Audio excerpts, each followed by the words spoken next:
നമസ്കാരം. കഴിഞ്ഞ ആഴ്ച തൃപ്പൂണിത്തുറ നിന്ന് തന്നെ ഒരു അണലിയെ വാട്ടർ മീറ്റർ ബോക്സിനുള്ളിൽ നിന്ന് റെസ്ക്യൂ ചെയ്യുന്ന വീഡിയോ പോസ്റ്റ് ചെയ്തിട്ടുണ്ടായിരുന്നു.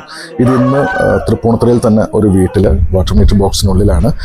നല്ല ഉഗ്രവിഷമുള്ളൊരു മൂർഖനാണ് ഈ ഇരിക്കുന്നത്. ഇതും റീഡിങ് എടുക്കാൻ വന്നപ്പോൾ അവർ കണ്ടതാണ്. അപ്പോൾ ഇതിപ്പോൾ ഈ ആഴ്ച തന്നെ രണ്ടാമത്തെ കേസാണ്.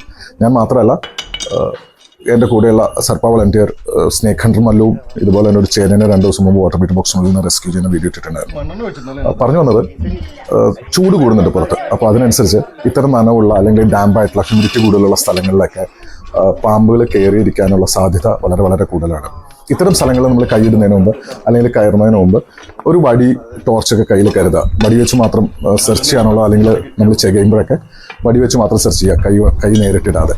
പിന്നെ ഇത്തരം പാമ്പുകളെ വീട്ടിനുള്ളിലോ പരിസരത്തോ ഒക്കെ കണ്ടു കഴിഞ്ഞാൽ കേരള വനം വന്യജീവി വകുപ്പിൻ്റെ സർപ്പ ആപ്പ് വഴി ഏറ്റവും അടുത്തുള്ള സർപ്പ വോളണ്ടിയർമാരെ വിളിക്കുക. അവർ വന്നിട്ട് സേഫായിട്ട് പാമ്പിനെ റെസ്ക്യൂ ചെയ്തുകൊണ്ട് പോകുന്നതായിരിക്കും. Thank you.